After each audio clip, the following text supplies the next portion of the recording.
Hey there. Hi, how are you? Oh, I am good, thanks. How are you? I'm doing well. I will wait a second to let people join. That's good.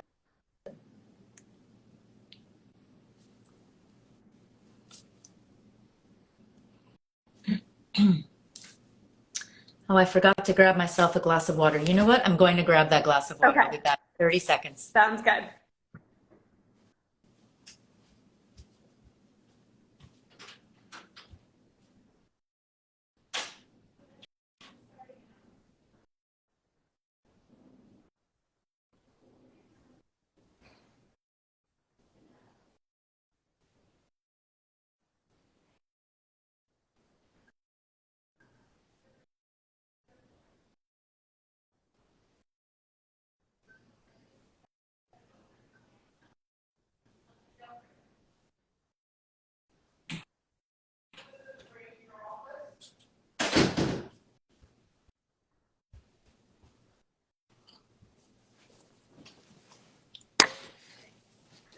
Um, so I guess we can get started and let people trickle in.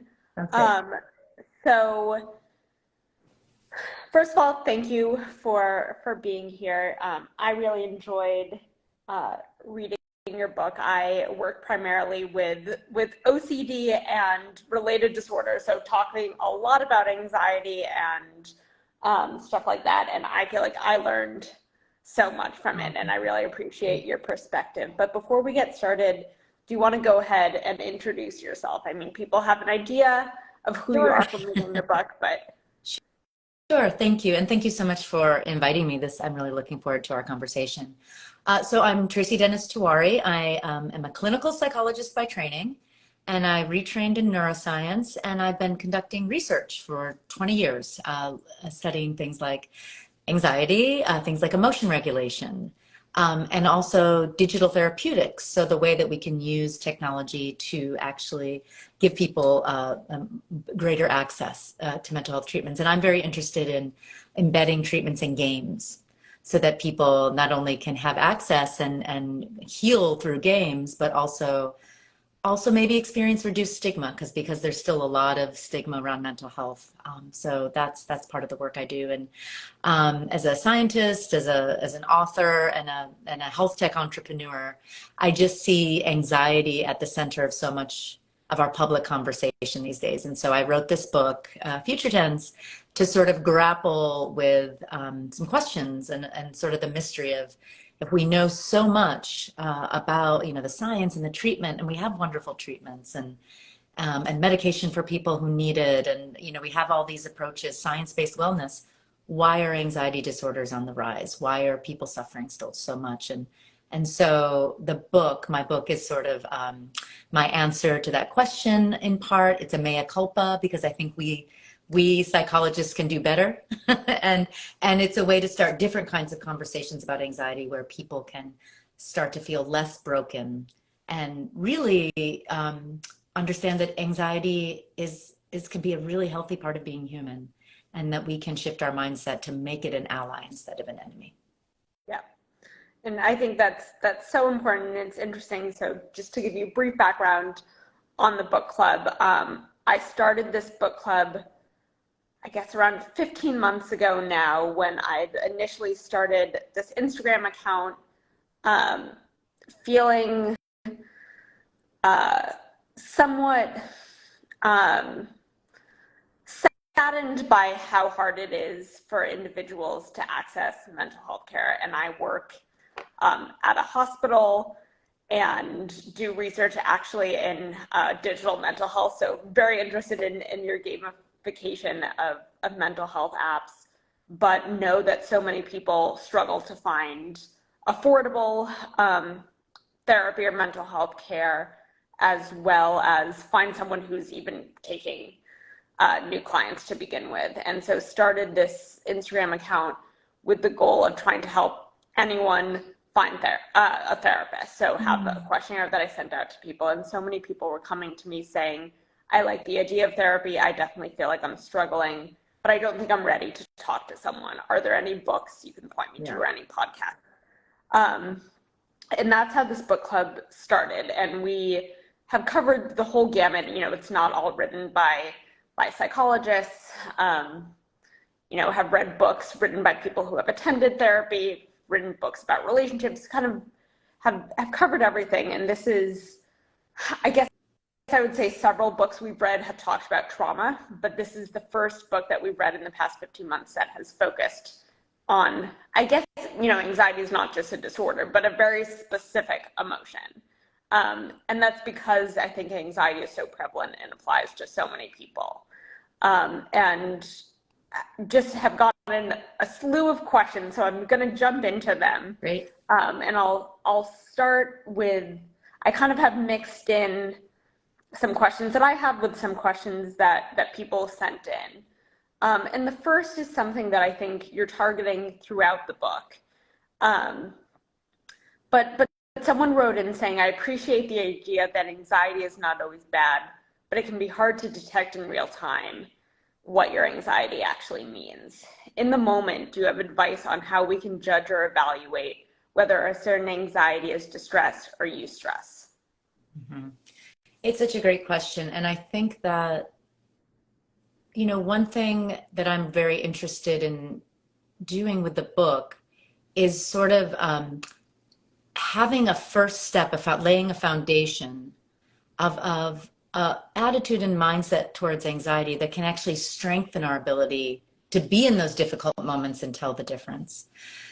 Because, you know, as you were just saying, you know, the fact that the word we have for anxiety, the emotion, is pretty much the same word we use for the disorder. Yeah. It tells you where we are, because as soon as we feel anxiety coming on, you know, we have learned, and this is where the sort of, I think the responsibility of the field has to we have to take some responsibility here. We have not done a great job of explaining to people that you don't have to fear that feeling. It doesn't mean you're broken. It doesn't mean that there's, you know, your house is on fire and you have to run. And because we instinctively do feel alarm and danger as soon as we even get the smallest bit of anxiety, I think that primes us to actually really not be able to tell the difference. It primes us not to build those skills, which we need to build to gain that emotional granularity, to be able to name it, to tame it, to be able to, I mean, there are a million tips out there and they're all really good, but we don't start with this very first foundation of just saying, okay, I'm going to first just actually pause and remind myself that anxiety evolved to be an ally to humanity, yeah. Right? That it evolved with us to let us know that there's an uncertainty in our world. Right. And it tells us that there's something negative that could happen, but there's also something good that could happen when we're anxious, because otherwise we'd feel despair. Yeah. So anxiety already, it's telling us that there's a future of peril and possibility. And as an emotion, it prepares us to act. That's why it feels so energizing. All emotions do that. And it energizes us to actually avoid disaster, do whatever we need to do, yeah. and make our dreams come true. So in answer, you know, kind of, so back to the question. So if you're in a moment and your anxiety is off the charts, the very first thing we need to do is ask ourselves, okay, let me listen to anxiety and see if there's any useful information here. So, you know, the other day I woke up at 4 a.m. and I give this example a lot because it happens to me a lot. Yeah. You know, you wake up at 4 a.m. and you're like, oh, there's, you know, yeah. there's this stew of yuck in your brain and it feels terrible. Yeah. And there have been very stressful times in my life where it felt absolutely overwhelming. But just trying to sweep it under the rug or saying, this is a danger signal, I better soothe it, it never gets us to where we want to be. So so when I wake up at 4 a.m., I take a moment. I like to breathe. Like, you know, sometimes people are like, oh my God, you're telling me to breathe all the time. Stop telling me to breathe. But, you know, I like to use certain techniques that work for me, like the 4-7-8 technique, where you breathe in for 4, hold for 7, exhale for 8, because it really does activate our rest and recovery parasympathetic nervous system. So my heart rate goes down. I feel a little calmer. And then I say, okay, what's rising to the surface of this stew of worries? And the other day it was this ball that I dropped at work. It was and it was a big deal, but I kind of was like, oh, it's okay. It's going to be okay. And it wasn't. And I knew it wasn't, but I was sort of not listening to that. So anxiety actually made me sit up and pay attention. And I was like, okay, this is what's on my mind.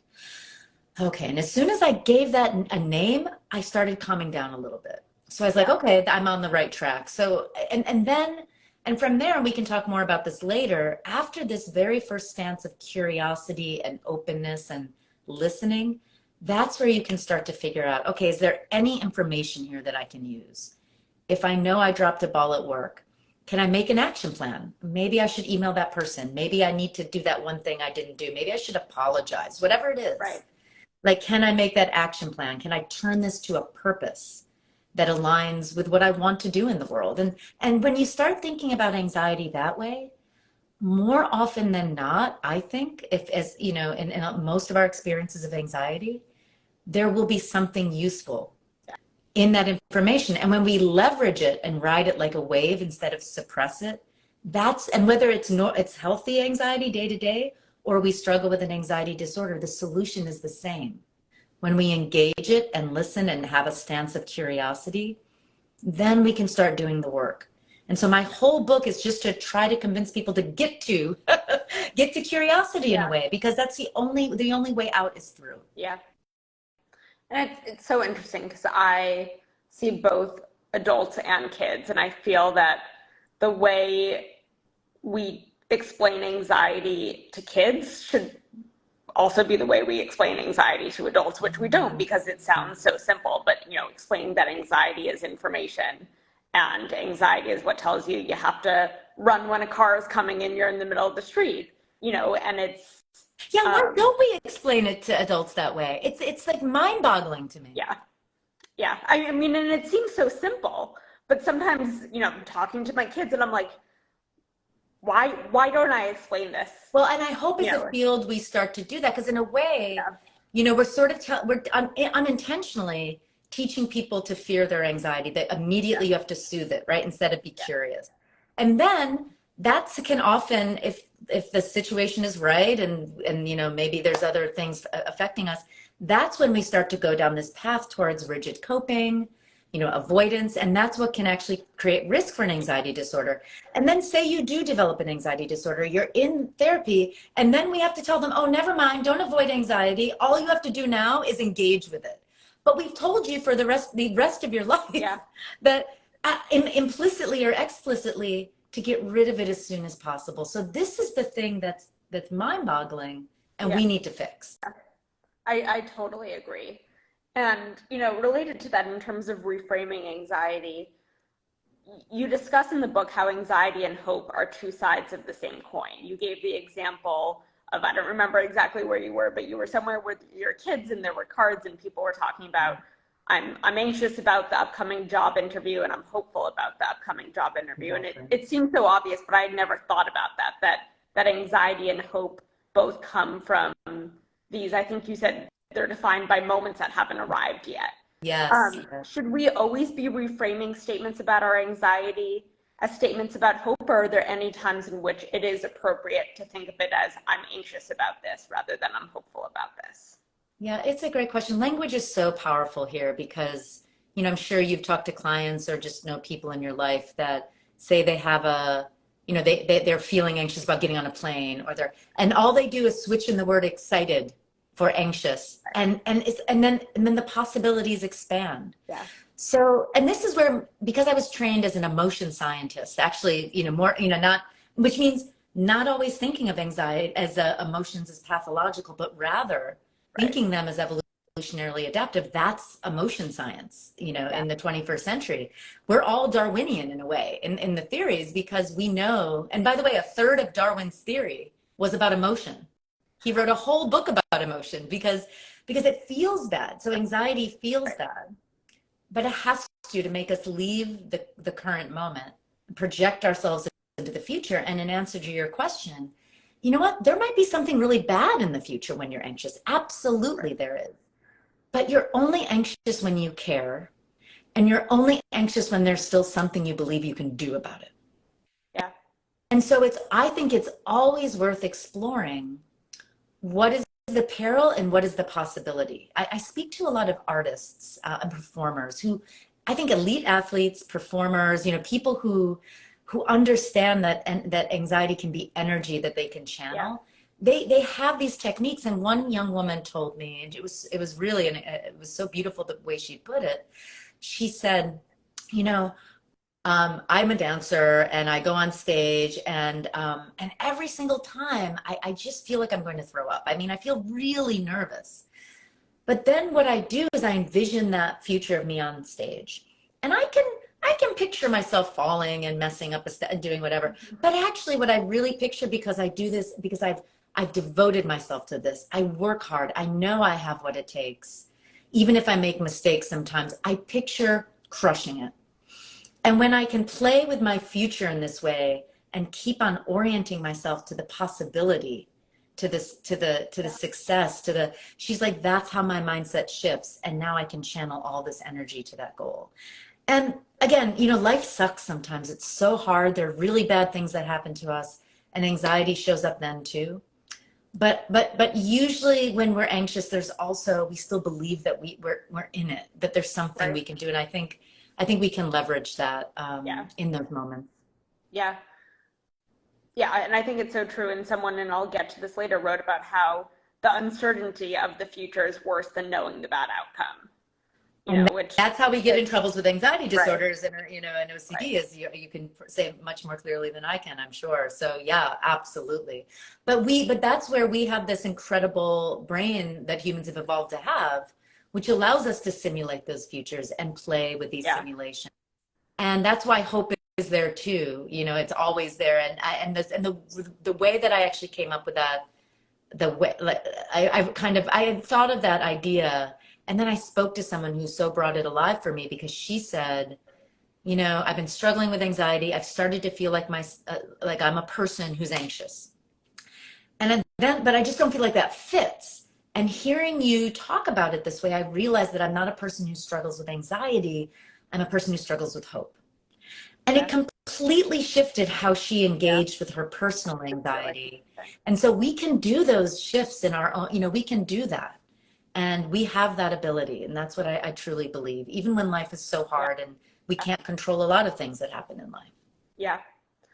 Um, you know, personally, I was thrilled to read about the hand-holding study that you cite, because Jim Cohn, who was the first author on that paper, was one of my professors during graduate school. Amazing. So I know the hand-holding study very well. You know, and it's so interesting, though, the idea that merely holding the hand of a loved one is enough to help our stress response, you know, in situations. But often I think that people try to shield their loved ones from their anxiety because they're scared Mhm. of bringing down the people that they love and they care about. And the study suggests that perhaps instead of trying to protect people, we should bring people in for support. How would you advise people to know when to rely on others to help with their anxiety versus when to try to shield or protect the people they care about? You know, we evolved to survive and thrive in tribes, Yeah. right? And so we're social animals, Yeah. and that's the beauty of that study, the handholding study, because, and it's really a test of a theory that Jim then evolved later that you might be aware of, called social baseline theory. Yeah. And the thing with social baseline theory is that it posits that we have biologically um, evolved as humans with the assumption of a social support system in place. Yeah. So the handholding study showed that when you're being threatened by a painful shock, while your brain's being imaged in a very loud MRI machine, I mean, we Yeah. scientists know how to really get to, Yeah. oh boy, that merely by holding a loved one's hand, more so than a stranger or when you're alone, actually changes how your brain processes that threat. And it makes our brain circuits, the circuits that have to be activated when we're doing threat detection and response and all kind of these fear circuits, it actually makes them not only calm, but it makes them more efficient, which means that when we just are connected to others, especially those we love, we're going to be at our best. So what I would suggest to people is to, yes, we don't want to, and I'm someone too who sometimes just needs to crawl into my cave and have a little alone time, and that's fine too, but just know that when we reach out to others and with honesty and openness, that we are going to be at our best with their support so that we can then give that back to them as well.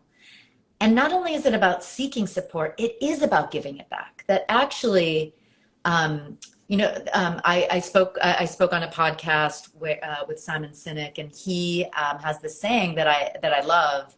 That's you go to a bookstore and there's always a self-help section, but there's not a help others section. Yeah. And actually, the greatest thing we can do for ourselves and others is actually to be in this state of giving back. So what I would suggest to people when they're feeling like they might be a burden to others is no. With others, you're going to be at your best, and you can then prioritize taking that opportunity to give back as well. Yeah. And related to that, I'm going to jump to a question that I think someone had submitted that I was going to ask later, but let me find it.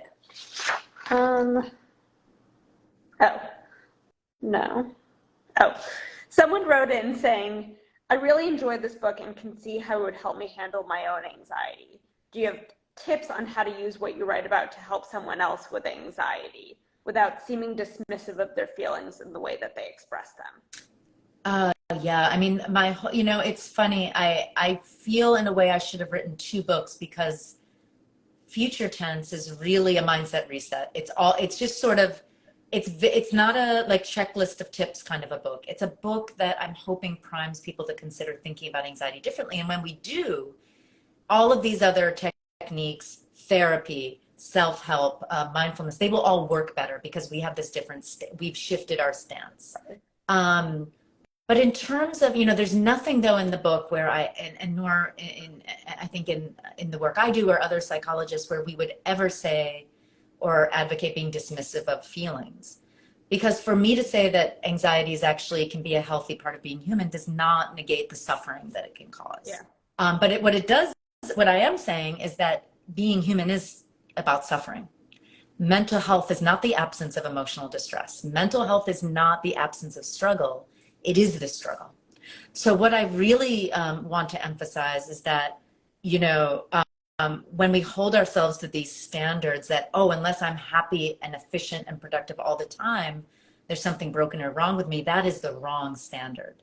And that really, when we allow ourselves and forgive ourselves the struggle, we can see that our fullest humanity is contained there, both our vulnerabilities and our strengths. So just to say that briefly, but having said that, I don't give a lot of tips, so to speak, in the book. I do talk about this framework that I give lots of talks about. And I think I might write a second book or do a workshop about this. And I call them the 3 L's, which I end the book with, which is that once you have this view of anxiety, that it can be an ally. Allies don't just do what you want them to. You have to negotiate. So there's steps that you can take to actually practice skills, using anxiety as information, and then leveraging it and then letting it go. So it's listen, leverage, let go. And the listen part is being radically accepting and open and curious about others' feelings and anxiety and your own. Spending time naming it to tame it. Spending time even doing a check-in, like a HALT check-in, like, am I hungry, angry, lonely, or tired? Sometimes that's anxiety, right? Am I not taking care of my physical self? Often it's like that 4 a.m. wake-up call when you give yourself space to let those feelings come and face them and say, okay, what is it that my anxiety is telling me I care about? What needs to be done in my life? Is there an opportunity? Now, it's not always the case. Sometimes anxiety is too much. It's not useful yet, but a lot of the time when we give it space, when we listen and believe we should be curious and honor it, it will reveal itself. And then from there, we can take action. And that's the leverage piece where, okay, if I dropped a ball at work, I have an opportunity. Now I can do something different. I can leverage this information to make a plan, take new actions, problem solve in ways I might not have because I didn't realize what was going on. And so that's always the second stage for me. And we do this for others too. So, I have an 11 and a 14-year-old. And I feel like every day I'm going, I'm like, and it doesn't always, believe me, it doesn't work all the time. I mean, as any therapist will tell you, a lot of it's like, today I sat with you for 20 minutes and you didn't feel like saying anything, and that's okay. Yep. Let's pick up again tomorrow, you know? And so again, not giving people words, but creating space for them. And you do the same for Yeah. yourself. So you listen, you try to make plans but then you have to let go. You can't be on this hamster wheel of worry. You can't be on this hamster wheel of, rigid coping and planning and note taking and list making. And you have to then, once you've tried to do something with this feeling, practice coming back to the present. And that's where all these things that we already know how to do are remarkably effective. And some people love mindfulness. Some people like breathing. That's hard for a lot of people. The best thing we can all do is exercise. Yeah. Honestly, and then see what's left over. Get outside, then see what's left over in terms of psychological things to deal with. Yeah. People love the arts. People love creativity. These are all ways that we can leave that future, kind of I'm worrying, I'm doing, I'm productive, and just say, no, now it's time for me to rejuvenate in the present. And so with this listen, leverage, let go, it becomes this flexible dance that we do with anxiety. And when we think about it as a dance, as a wave that we can learn to swim and surf and sail, it becomes a part of our life that won't destroy us and actually can maybe help us and make us stronger. Yeah. And, someone wrote in here about if hand-holding theory holds true for virtual connection. And I think, you cited the two different studies, I guess. The one with self-serve study as well. One with, was it mothers and daughters? I might be mixing them up. You got it. I'm very impressed. It's good. It's a good day when I can remember them. Thank you for remembering. Phone calls and face-to-face interaction were more powerful than text. But then there was the other study with preteens in which they found texting to be more supportive. Right. Than Zoom. That's right. So it changes. But so here's the funny thing. So because technology, so these studies essentially, that one of the earlier study with moms and teen daughters, they were discussing something either on the phone or over text or face to face.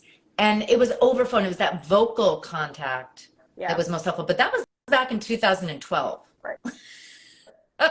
And so what people prefer to do, I think, has shifted. So in other contexts, video chat, like we did a study in our lab where some of the preliminary data suggested that teens actually, when they were just seeking help from their friend, they preferred texting versus like this and at the time we weren't Zoom trained. This was right before the pandemic. So now we have to redo these studies, but the bottom line, I think, is that, we can get support through these modalities. And there is something unique about human face-to-face contact. We are lonelier, and actually the U.S. Surgeon General Vivek Murthy has released several advisories over the past few years. One about teen mental health, one about digital, the influence of social media.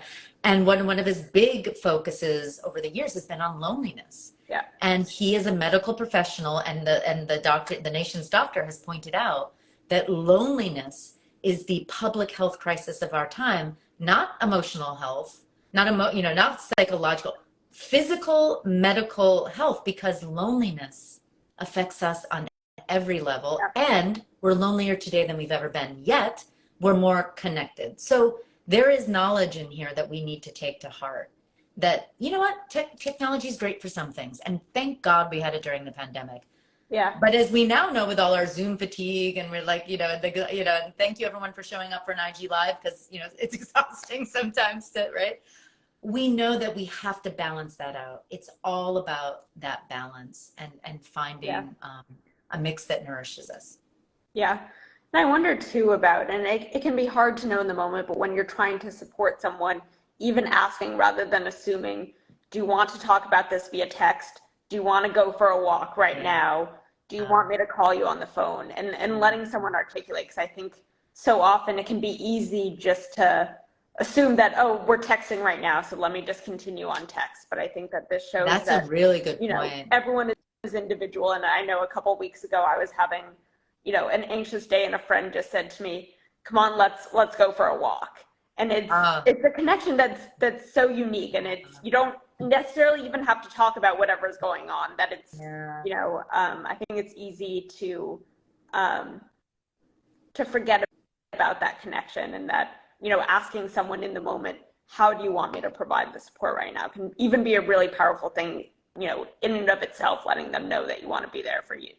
I love that. I love that. Great. Someone else wrote, and I actually found this very interesting too, your discussion of how trigger warnings perpetuate a belief that difficult emotions can do harm. How do you recommend we begin to deconstruct this belief that difficult emotions do us harm in real time? What steps can we be taking to deconstruct that? I think we have to have more of these conversations. I think it is a very dominant belief that painful emotions are harmful, that you can harm people if you make them uncomfortable. And of course we need to distinguish, no one should be exposed to hate or any sort of bigotry or, that's obvious. Yeah. But a lot of what people are putting in this bin of dangerous or harmful speech are just differences in opinion. And if we, and I think, it's their generational shifts in this. So I think for some younger people who are very aware of mental health on many great levels, and they're talking a lot about it, which is incredible. But because I think, again, this is a mea culpa, because psychology has sort of convinced people that, oh, you're feeling anxious, you're feeling depressed, you better get rid of that right away. It's almost baked into how we, it's because there's this industry now of trying to give people support. Yeah. But where we've gone in this, I think in the social media era too, is it's all quick fixes. Here's how to get rid of your anxiety in 60 seconds. It's not, here's how to feel the pain of anxiety, unfortunately, which is what we have to do. And here's how to engage with it. And when you do, you can transform your life. And so I don't think we're convincing people enough, of that benefit of discomfort of, there's this, that's why I talk about it in the book a bit, and I love to write about this notion of anti-fragility. Yeah. Right? I love And this is really where it's at, because it's this idea that actually there are a lot of things in the world that not only are resilient, but actually grow stronger because of stress and strain. And that's what anti-fragile is. So resilience means you're bouncing back, right? And it's often compared to the mythical, the phoenix that rises from the ashes, right? Kind of back nice and fresh, good as new. But anti-fragility is not the phoenix. Anti-fragility is the hydra, which is when you cut off one head, if you remember your mythology, to grow in its place. Yeah. So that actually through adversity, there's something that grows stronger. Now, the immune system is that way. We know that, right? That you have to throw germs at the immune system for it to mount an immune response. Muscles are that way. We have to strain and stress them. However, it doesn't mean you go from 0 to 100 with the immune system or with muscles, right? Right. Like you work out, and you don't work out from, you go from doing no workouts to working out for 10 hours at a time. You gradually do it. Well, our emotions are anti-fragile too. So this idea that we need to gradually and build skills in exposing ourselves to these difficult emotions, because that's the training ground for coping, for understanding that emotions are not forever, and for building confidence. And anxiety and sadness and anger, they're all emotions like any other. And when we feel happy, we don't worry it's going to spiral out of control. We don't say, oh no, I'm feeling really happy now, I better tamp down on that. But because, of course, negative emotions are painful, we are scared that it's going to spiral and control it. But it won't if we build skills with them. Yeah. Switching gears a little bit, I had never heard of the term phubbing, and found the idea of phubbing really interesting. And to anyone who doesn't remember, and correct me if I'm wrong, you described it in the notion of mothers who were engaged with being on their phones, and in doing so were perhaps inadvertently not paying attention to their kids. Yeah. Is that it stands for phone snubbing. So any social interaction, like you could be with a friend at dinner and all of a sudden they bring out their phone and you're like, dude, that's not okay. Yes, but that's right. It was a mother-child example. You had discussed it in relation to mothers and their kids, but I was curious, it seems to me both with friends I have and clients I have that there's seemingly, and perhaps this isn't accurate, but seemingly an increase in anxiety in dating these days. and how, if at all, you think the idea of phubbing might contribute to anxiety in dating in today's Oh, digital oh world. God, I'm such an old lady. I've been married 18 years now, so luckily I do not remember dating. It must suck now, Fair. though. I've heard some, I'm sure there's wonderful parts to it, but it's always been hard, and I'm sure it's hard now with devices and the apps and the things. I haven't thought about that, but what I would say is that it's all about social mores. It's all about where we think devices sit in our social, like fit into Yeah. our social interactions. And I almost feel like it's a good determinant of whether you're on the same page with someone, because Yeah. if you're with someone and they feel like, especially on a date when you're getting to know each other, that it's okay to sort of cut off from you on regular, and maybe for some people that's fine. But if that's not your value and these phones are taking people out, that there's something on that phone that's more interesting than your interaction face to Yeah. face, I think it's at least the topic for a conversation. Definitely it's going to cause anxiety, but here's where we do lean into it as information, because I would Yeah. say it's giving you good information. Your gut is telling you something is off here. And Yeah. it's time to lean in and sort of explore, okay, I just want to give you feedback. This is how I am about phones. Let's have this discussion. Yeah. Um, this is perhaps a complicated one, but I'm curious, and a couple people wrote in about this, that if our goal is not to get rid of anxiety, but to listen to it and embrace it, what should the role of therapy in treating anxiety be? Or should we even be using the term treating anxiety to begin with? We should use the term treating anxiety disorders. So I think we have to try, we don't have the benefit in the English language of having nuance around the word of anxiety. It would be so great if what we call anxiety, the emotion, we called angst or something, Right. and we just it's hard. What I like to say to people though, there, and this so well as a therapist, having anxiety every day will not get you a diagnosis of an anxiety disorder, Right. even significant anxiety.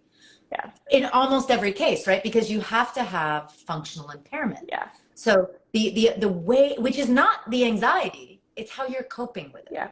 So if you're socially anxious and you're so overwhelmed by the fear of social judgment or evaluation or humiliation that you stop going to work, you cut off from your friends, you avoid every social situation. Of course, avoidance is the linchpin, the most dangerous thing in society. Then you might be diagnosed with an anxiety disorder. And if it's like you're not flexible, if it's disproportionate to the situation, it's like all these, it's in the rhythms of how you're coping with that anxiety. So I don't, I think therapy is great.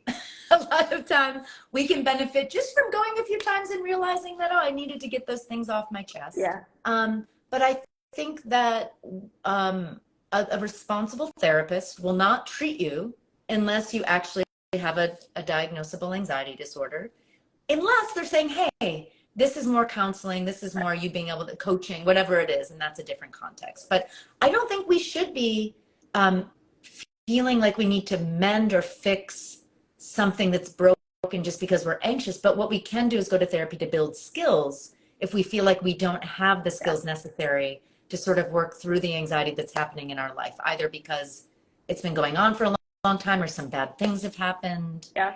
A lot of us during the pandemic, that was some uncontrollable stuff we were dealing with. Right. And we all just had to do our best. And I bet a lot of us could have benefited to go to a therapist or a spiritual counselor or someone who knows about helping build skills in these domains, and just saying, hey, what I'm doing now isn't working. These are extraordinary times. Yeah.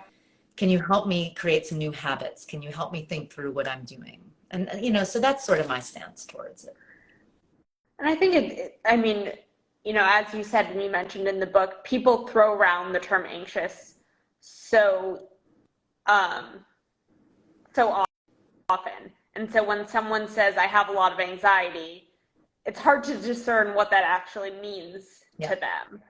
But it's also alarming to me, and this is maybe more of a societal comment, how few people go to therapy and don't know if they have a diagnosis. Oh, is that right? Often, yeah, I think especially Huh. if people aren't going through insurance, so you know, Oh, and it feels like it is, my perspective at least, a therapist's responsibility to say, do you meet threshold for a diagnosis or not, to help people understand what role this is playing in their life. Because I think for some people, getting a diagnosis can feel like a relief, it can feel validating. But for other people, knowing what you're experiencing might not feel good, but is not impairing your life to a significant degree, might also feel relieving. And that, that it, it's such a great point. I think it's crucial. Listen, I think the medical model of mental health has almost ceased to be useful in many senses. Like we give diagnoses to make it comprehensible, which is, as you're saying, which is useful, and to get insurance coverage. And then, but the problem with the medical model is that we start to treat, anxiety like a cancer to eradicate or an infection to heal, and that's not how mental health works. Again, because mental health is not the absence of health is the absence of cancer. right. That is true. Mental health is not the absence of emotional struggle or distressing anxiety. Yeah. Right. So that's and that's a real problem. But as you say, I think it's if you're going to a therapist who's not able to have that discussion with you, you should find a new therapist. Yeah. Yeah. And I think too, one thing that I've noticed, again, both at work and socially, is people will say something like, I feel really anxious, but then report not having any kind of awareness of what the anxiety is. And or they'll say, I feel really anxious, and you'll ask about it, and they'll say, oh, it's nothing, and try to dismiss it. And I think for some people, it feels too hard to them in the moment to acknowledge what the anxiety is. Yeah. Right? Because you don't have anxiety without having some kind of reason for it. Yeah. But for other people, it's that feeling anxious is the first term or emotion that comes to mind when they're trying to explain some kind of Oh, discomfort. that's such a good point. It is sort of a placeholder for Right. every uncomfortable feeling and it goes in cycles, I think, historically, right? Because Because you actually the talked about first how time they people used to be called, stressed. it the Right. age of anxiety was right after World War II. Right. And it was actually the poem by W.H. Auden was called The Age of Anxiety. Right. And that was sort of when that phrase started being batted around to describe our modern world. And now it's no coincidence that it's come up again because there's so much uncertainty. There's so much unpredictability. And again, anxiety and uncertainty. That's really, anxiety is not about threat. It's about uncertainty. And I really can't say that enough. So I think you're right. I think this is where, when we think about anxiety as a skill to build, that one of the first skills is the kind of the emotional granularity, right? The ability to say, okay, I don't know what this feeling is. And maybe I have to start by just saying, does it feel like a storm or a fog? Okay, let me get, if it were music, it would be, at least the start, but then it might take a while if we haven't practiced emotions as skills because we've been busy trying to get rid of them. It might take a while, but it will come.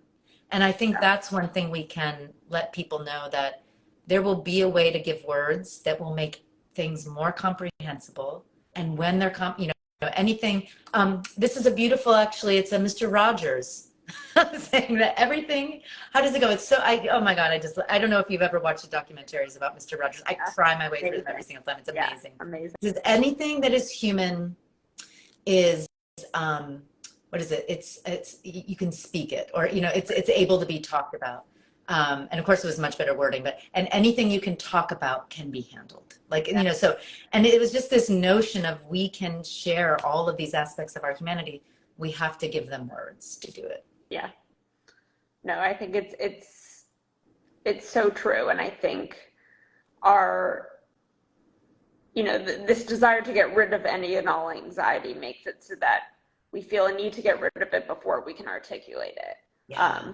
Which is dangerous, because if we can't recognize it, we also can't learn from what's making us anxious in a way to, if it's something bad is happening, take action on it to prevent it in the future, right? It then keeps coming to the point in which we only can handle it once it's already occurred and our anxiety is at its maximum. I mean, we're telling people, it's like selling people broccoli. It's like, but it's, it's like, you have to suffer. But, unfortunately, it's true. And the beautiful thing about this is that when we decide that we can do it, even if we know that it might not work, even if we might fall down, when we actually take that step and say, you know what, I can endure this. Right. We become so much more powerful, and anxiety grows weaker. Yeah. We become so much more like this is there's this story on NPR a few weeks ago. There was this high schooler named Liam, who he graduated from high school, and he decided he wanted to bike from Alaska to Argentina. Wow. That this was going to be the hardest thing he could imagine, and he was going on a bike alone, no cell phone, no maps, and he was just going to go. And he does it. It was 20,000 miles. It took him 527 days. He went through 14 countries. He got robbed 5 times. He ended up in the hospital. It goes on and on, but he was interviewed by NPR. And A. Martinez, who I love, that journalist, he asks him, he's like, Liam, was it worth it? Right. And Liam said, 100%, because I picked the most impossible thing I could do. And I knew that if somehow I could do it, nothing would be impossible for me anymore. Everything that was once impossible would be on the table for me. Yeah. And it changed my life. And when we think about our hard emotions, and believe me, don't just want to, I hide from my emotions too sometimes. We can give ourselves breaks. Right. It's okay. We don't have to be Spartans and power our way through. But unless we believe that we can do it, it's going to keep pushing us down every time. Once we take that leap of faith, I think we rise to the occasion. We do. Yeah. It's interesting too, because as you were talking about that, I thought about another way that I explain anxiety to kids, which is often with kids, you talk about an anxiety monster, which feels so silly, to say here, but, in describing that, kids think of their anxiety as something separate from them that's controlling them. And if instead we can, if the kids can see it as part of them, not a separate monster, a separate being, but a part of them that they have just as much control over as they have of anything else, that it feels, I just use the term control, but much more controllable. And I think too that's, again, saying anxiety monster to adults feels really silly, but it's the same idea that I think too often people see anxiety as something out of their control, separate from them, that just comes and overtakes them. And if instead we learn to integrate it into who we are. And it's terrifying. Yeah. I was speaking to these writers who are creating, they have a podcast in the UK called Lucis. And it's a horror podcast, audio podcast. And they essentially take psychological disorders like OCD, and they make them into monsters in these stories. But they don't ever destroy the monsters. They live with the monsters, or sometimes the monsters, seem to win. But they've turned the genre on its head and said, yes, these feel like monsters, but defeating the monster is not the point. And I was just so fascinated with that kind of storytelling. It's exactly what you're saying. Yeah.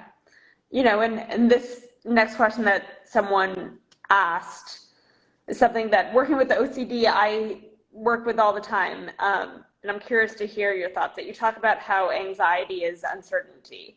And I mentioned earlier, this was the person who said that knowing a bad outcome is sometimes or often better than not knowing at all.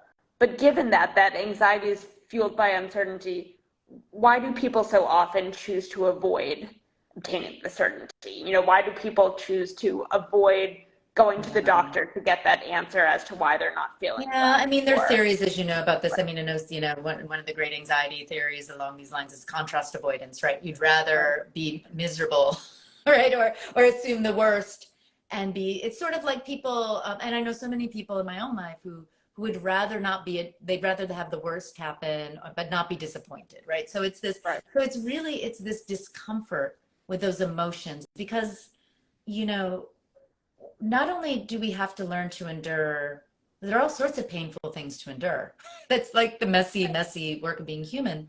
And for some people, for whatever reason, I guess, they've become more able to deal with like just the kind of a sense of dread or negativity or pessimism and it's much more painful to not know. I mean, we are, I mean, one thing that I can say for sure is that our brains are more sensitive to uncertainty than they are to threat. So there's oodles of neuroscience showing that when it comes to like, if you actually do neuroimaging and you challenge the brain to like, how many brain resources will the average person devote to something that's uncertain towards something that's dangerous? Uncertainty wins every time. Because that's the human dilemma. Like threats, you can kind of like, yes, we have to detect that. But uncertainty, our ability as humans to manage that and to imagine a future that we wanted and to like simulate, oh, these are the things that could go wrong because we don't know what's happening in the future. Yeah. That's what allowed us to build civilizations. So we are very tuned into uncertainty. And I think it's just very painful for some of us when we haven't practiced living with it or practicing flipping that peril into possibility. So I think it's an individual difference in part. I think that we should think about it as something to practice like anything else. I'm a person who loves certainty. I'm a recovering perfectionist. So it's not like we have to go all or none, like we can be on a spectrum. But the key is flexibility. Mental health is not about feeling good. It's not about happiness. It's not about positivity. It's about flexibility. Yeah. And the ability to feel all the feelings, because if we start cutting off one feeling, pretty soon we're going to cut off joy. And that's just going to happen. Yeah. So I think you know, that's how, when I think about my own struggles or my family struggles or my friends' struggles or people I'm working with, I just think, where can we get to more flexibility, not to white knuckle it through things, but rather to ebb and flow. And so that's sort of how I think about it. Yeah, no, I think that's so important. You talked about being a recovering perfectionist. And I'll squeeze in one more question where someone wrote in and said, I am a perfectionist and it's debilitating. Yeah. What are some easy steps I can take to striving for excellentism rather than perfectionism? It seems like it would be hard to break old habits. It is, but it is a habit. So it just takes practice. So and just to also quickly say, not to do a plug for myself, but I wrote a whole article about this in the Washington Post in the Well Plus, it's like the Well page in the Washington Post. Yeah. So it's all about that. So they can certainly check that out. But what I say in that article is, you know, with perfectionism, as we know, it's often a way of avoiding anxiety, right? That we figure if we're perfect, you know, there's nothing to be anxious about, but it's a losing proposition. It debilitates us. The way that I unpack working with it is, in my case, I picked one thing. So you have to, so say you have an array of perfectionism, which many of us perfectionists do. Pick one thing that's tractable. That's something you feel like you can work on. So for me, it was hosting dinner parties. When people came to my house, I would get everything had to be perfectly cleaned. It would either have to be perfectly cooked ahead of time by me, or I would have to cater it from a really nice place. You know, the candles would be out, the flowers, it was really so much pressure. I would be miserable. I'd be on pins and needles. No one would have fun. It was like, you know, I can't believe anyone would ever come for dinner party. So I decided, okay, let me pick one or two things that I'm going to let go of. I made a list. What does perfection look like to me? I made that list. Yeah. And then I decided to let go of the perfectly cooked meal and the perfectly clean house. So there might have been a couple dust bunnies. There might, you know, but the great thing is, once I just made that decision and then let go of it, I did the experiment. So the other thing I let go of was having to cook ahead of time. And when I cook, and then instead I cooked with my guests. And that changed everything, because when I actually cooked with my friends, whom I really love, it became fun. We had a little glass of wine. We all, you know, everyone pitched in. I was less uptight. Everyone had more fun. It was you know, I observed, so I did it and I observed what happened, and I was rewarded for that, because I realized that actually sometimes good enough is good enough. And then actually excellent is so much better than perfect most of the time. Yeah. And so when I actually practiced that and got the good experience feedback, I was able to let go of more things and become more flexible. And so it just builds. So it's literally just a practice, but you have to be intentional about it. and look for, and really do it as a little experiment for Yeah. yourself, you know, observe the outcomes, and it may not be perfect every time. But I really do think we can build that, and to understand that making mistakes, and this is the other key thing, making mistakes is actually the only way we become excellent. Yeah. And if we don't, you know, and I think I say it in the, quoted in the book too, Thomas Edison wrote, I Yeah. haven't failed. I've just found 10,000 ways that don't work yet, Yeah. which is absolutely true. So we're Yeah. cutting ourselves off from those opportunities. And then when we practice making mistakes and learning from them and see how we get better, whatever domain that's in, we're going to get better at it and better at it and better at it. So Yeah. step by step, little by little, and it will get better. Yeah. And I mean, it's essentially the same or very similar to the idea of maximizing versus satisficing. And when we find the level that's good enough, we're much happier than trying to find the absolute best. 100%. Um, so, so many people, I think, couldn't attend today, but loved the book and can't wait to watch the recording of it. Where else can people consume anything that you're doing? Thank you. I have a website, Dr. Tracy, PhD, and that has all sorts of everything from my hardcore scientific papers, if you like neuroscience, to like all of my media, like podcasts and interviews and things like that. And of course, if you want to buy the book, thank you. If you haven't, I guess people have, which would thank you for that if you're here. And then I'm a little, you know, I try to be on social media because that's how we reach people. It's not my native preference, but I do have a presence on Instagram where we are now, obviously. And I do love to post tips and quotes and ideas. And so I try to just create a kind of a good space in a place that's not, doesn't always feel good to some people with the social media doom scroll rabbit hole kind of stuff. So I'm on Instagram as well at Dr. Tracy, PhD. And then last question that I ask everyone is there anything you're reading right now or have read recently that you recommend that people read? Oh, definitely. And I'm actually in my bedroom right now because my family's outside, and I love this book.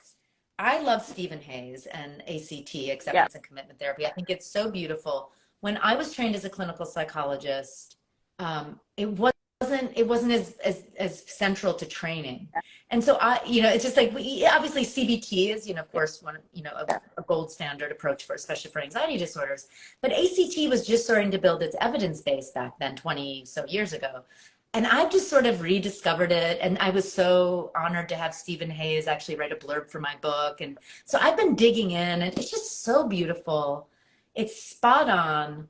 Everyone should, I mean, here's where I don't care if you have an anxiety disorder or not, go to an ACT therapist because your life will just get better. And I'm reading A Liberated Mind, which is one of his recent-ish books, maybe. I forget when it came out. So much work. It's incredible. It's incredible. The teen workbooks are great, like everything. So I really recommend that. And then I'm a sci-fi geek. Let's see. I'm reading something very dense right now, so I'm not going to actually even recommend it. I can barely get through it.